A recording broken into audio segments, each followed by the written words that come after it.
Bonjour à tous, dans cette vidéo, je vous propose de calculer les termes d'une suite numérique à partir de deux exemples de suites. L'une est définie de manière explicite et l'autre est définie par récurrence. Alors je vais revenir rapidement sur les deux notions et essayer d'être clair et concis sur le calcul des termes d'une suite dans ces deux cas-là. En fait, il n'y en a pas d'autres, c'est les deux cas à connaître. Alors, donc, je commence à gauche. Soit UN, la suite définie par donc la formule qui est donnée en dessous, UN c'est moins 3n au carré moins n plus 2, et on me demande de calculer les trois premiers termes. Alors déjà, si vous avez oublié, qu'est-ce que c'est qu'une suite? Alors une suite, la définition officielle, si vous voulez, c'est une fonction qui a un entier n, donc on travaille avec les entiers, vous prenez un entier n, et vous lui calculez son image un.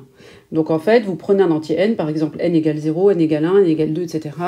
Et on vous donne une formule qui va permettre, à partir de cet entier, de calculer un terme, c'est l'image de l'entier, si vous voulez, qui s'appelle un. En fait, si vous voulez, voilà, vous avez un entier n, donc 0, 1, 2, 3, etc. Vous avez un procédé de calcul, donc une fonction, ça s'appelle une fonction en maths, ça, et vous arrivez sur un. Un, c'est le résultat, c'est l'image. D'accord? Et toute la question qui se pose, c'est comment fait-on pour calculer un à partir de n? N, c'est 0, 1, 2, 3, 4. Ça ne peut pas être 0, 5, etc. C'est forcément un entier. Donc, vous avez deux façons de calculer un, donc le résultat associé à n, qu'on appelle aussi le terme un, c'est le terme associé à l'indice n. Tout ça, c'est du vocabulaire. Donc, vous avez deux façons de les calculer que j'ai résumées ici sur les deux colonnes de mon écran, que j'ai essayé de résumer donc de façon concise. Alors, un petit mot sur la terminologie, le vocabulaire. Pourquoi est-ce qu'on dit une suite? Puisque c'est une fonction. Vous pouvez dire, mais c'est une fonction, pourquoi on l'appelle une suite? Vous auriez raison. Alors en fait, déjà parce qu'une fonction, elle est définie sur grand R, c'est tous les réels. On a le droit de calculer l'image de nombres réels. Ici, on a le droit de calculer déjà les images que d'entiers. Et pourquoi on appelle cet objet une suite? Parce qu'en fait, une fois qu'on a calculé les images, de 0, 1, 2, 3, 4, on observe les résultats et on les classe dans un ordre. On va classer U0, à côté on va mettre U1, en tout cas on va les imaginer mentalement, U2, U3. C'est pour ça qu'on appelle ça une suite, parce que c'est des nombres qui se suivent. Et on les met en fait dans une espèce de liste, comme ça, et donc on appelle ça la suite UN. Voilà. Ça. Et alors dans ce cas-là, on met des parenthèses pour dire qu'on parle de l'objet. On parle de l'ensemble de tous les termes de la suite, on appelle ça la suite UN, on met une parenthèse. Maintenant, quand je dis que je calcule U3, je ne le mets pas entre parenthèses, parce que ça, c'est un objet particulier qui a été tiré de cette suite de nombres. C'est une suite de nombres, ils sont les uns à côté des autres. Il faut les imaginer positionnés comme ça. Mais le procédé de calcul est celui qu'on utilise lorsqu'on calcule l'image d'un nombre par une fonction. D'accord? Donc voilà pourquoi on utilise la terminologie suite. C'est parce que dans votre tête, il faut les imaginer les uns à la suite des autres. Parce qu'une fois qu'ils sont installés les uns à la suite des autres, eh bien, on va pouvoir observer des phénomènes. Est-ce que ça va en augmentant? Est-ce que ça va en baissant? Comment fait-on pour passer de l'un à l'autre, etc., etc. Donc, voilà pourquoi on appelle ça une suite. Bon, alors, ceci étant dit, on y va.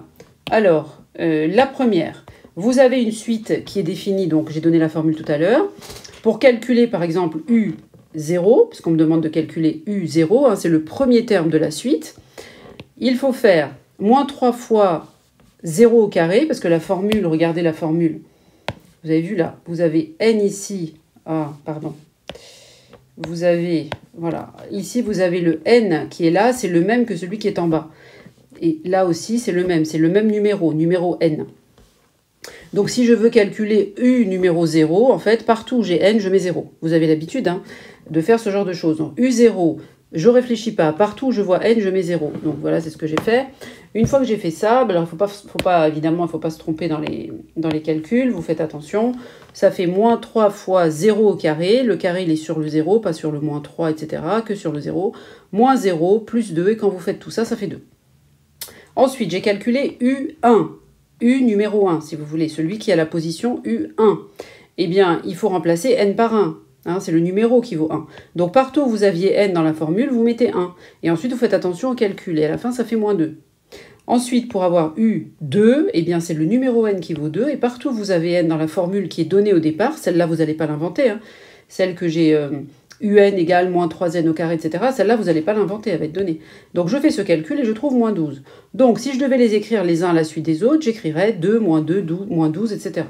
Bon, là, déjà, on observe que les termes c'est U0, c'est un terme, U1, c'est un terme, etc. Les termes qui se successifs, on dit successifs parce qu'ils se suivent, eh bien, on voit déjà que ça va en diminuant. Les résultats vont en diminuant, par exemple.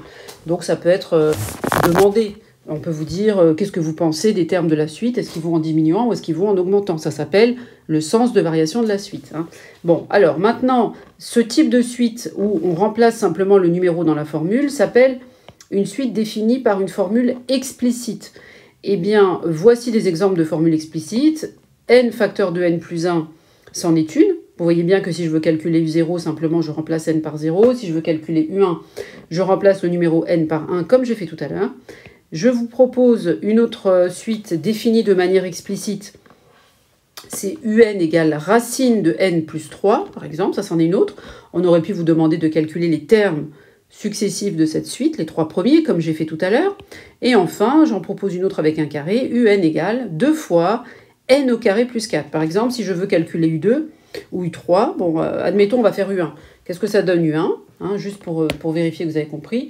Pour la dernière, si je veux U1 pour celle-là, U1, partout où j'ai n, je remplace 1. Ça fait 2 fois 1 au carré plus 4. Ok, ça fait 6. Etc. Si je veux U2, je remplace n par 2. Voilà, c'est pas compliqué. Voilà. Bon, alors ça, c'est pour les suites définies de manière explicite. Le deuxième type de suite, c'est les suites définies par récurrence. Alors, ça là ressemble...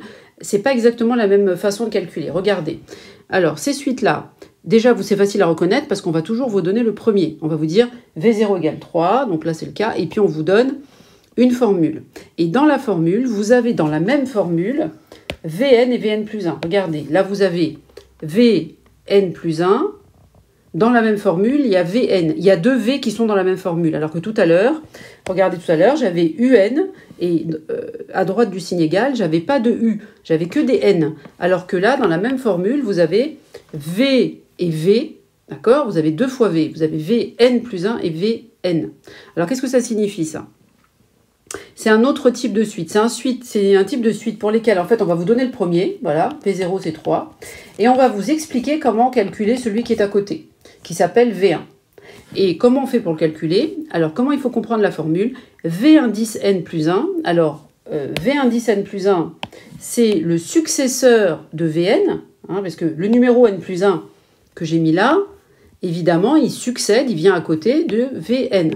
Donc, ce que vous donne cette formule, c'est que pour avoir Vn plus 1, celui-là, donc, il faut faire 2 fois Vn, c'est-à-dire 2 fois V du numéro qui est juste avant, donc 2 fois celui-là, là, qui est là, et après, il faut faire moins 5. Donc, c'est bien une façon d'avancer comme ça dans la liste. On vous donne la méthode pour avancer dans la liste.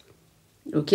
Donc, vous ne pouvez pas calculer, par exemple, V3 si vous ne connaissez pas V2, puisque chaque terme, V3, est calculé à partir de son prédécesseur.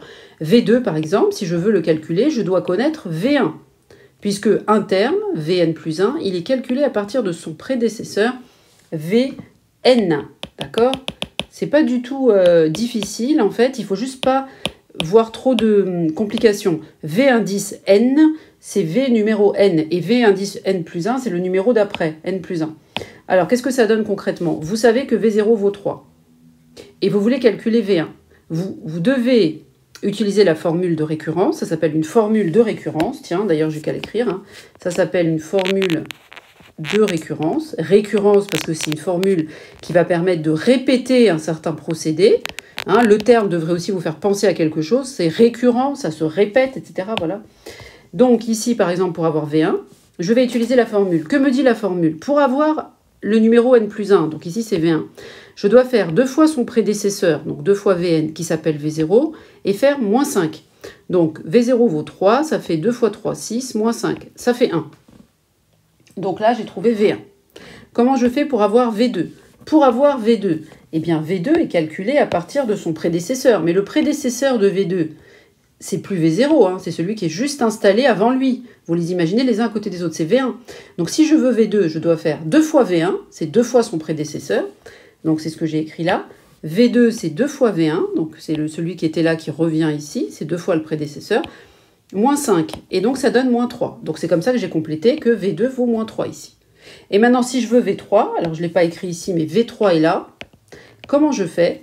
Eh bien, pour avoir V3, je dois utiliser cette fois-ci celui qui est juste derrière lui. Celui qui est installé derrière V3, c'est V2. Donc, pour avoir V3, il faut faire 2 fois le prédécesseur de V3, c'est-à-dire 2 fois V2, c'est ce que j'ai écrit là, moins 5. Donc, je récupère la valeur de V2 qui est égale à moins 3, et je retranche 5 pour avoir la valeur de V3. D'accord? Donc, il y a 2 façons de calculer les termes d'une suite. Soit vous calculez directement en remplaçant le numéro dans une formule. Ça, c'est les suites définies de manière explicite. Mais si vous avez une formule de récurrence, facile à reconnaître parce qu'on vous donne forcément le premier, là, et il y a 2 informations, en fait, alors que tout à l'heure, il n'y en avait qu'une. Quand il y a 2 informations, c'est que c'est une suite définie par récurrence. Il y a quelque chose qui doit se répéter.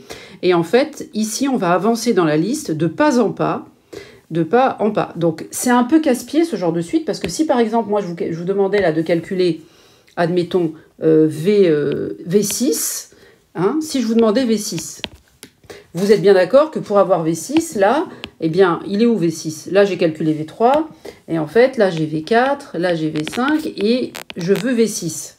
D'accord? Imaginons que moi, je veuille V6. Si je vous demande de calculer V6, comment vous allez faire? La formule vous donne V6 à partir de son prédécesseur, qui est V5. Mais moi, V5, pour l'instant, je ne l'ai pas. Hein, mais pour avoir V5, eh bien, il me faut son prédécesseur. Parce que dans la formule, il me faut à chaque fois le prédécesseur. Donc, il me faut V4.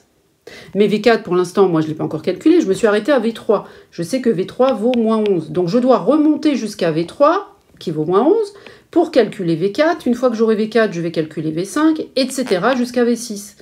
Et donc, ce genre de suite où il faut calculer les termes les uns après les autres, c'est des suites qui sont un peu pénibles parce que si vous voulez calculer un terme qui est un peu éloigné, tout de suite, vous êtes très embêté. Alors, rassurez-vous, la calculatrice le fait et votre professeur vous le montrera sans aucun doute. Donc, ça va permettre d'aller plus vite dans les calculs. Mais au départ, on veut vérifier que vous savez calculer les termes dans les 2 cas, il n'y en a pas d'autres. Et donc, pour calculer les termes dans les 2 cas, il faut que vous ayez bien en tête ce tableau-là que je viens de faire. J'ai essayé de faire tenir ça exprès dans un tableau pour que ça vous puissiez vous en servir comme une espèce de résumé de cours, quoi, quelque chose comme ça. Donc voilà, donc là j'enlève un peu des trucs, là, c'était trop encombré. Alors, maintenant pour conclure, quand vous avez une suite définie par récurrence, si vous devez faire une fiche de cours, hein, c'est celle-là qu'il faut avoir, il n'y en a que 2. Alors, je vous en donne quelques-unes, des suites définies par récurrence. La première, c'est la première accolade. Vous voyez bien comment je l'ai reconnue. Déjà, j'ai 2 informations. Je connais V0 et on me dit que Vn plus 1 est égal à racine de Vn plus 4. Ça n'a rien à voir avec les formules de tout à l'heure, puisque dans la même formule, j'ai Vn plus 1 et Vn. Donc là, on voit bien que c'est une formule de récurrence. Et un deuxième exemple qui est donné par exemple, V0 égale moins 5 et Vn plus 1 égale Vn auquel j'ajoute 3. Chaque terme est obtenu en ajoutant à son prédécesseur plus 3. D'accord? Donc voilà les 2 types de suites que vous avez à connaître pour l'année de première. Voilà, écoutez, j'espère que cette vidéo vous a plu, qu'elle vous a aidé surtout, et je vous dis à très bientôt pour une prochaine vidéo. Au revoir.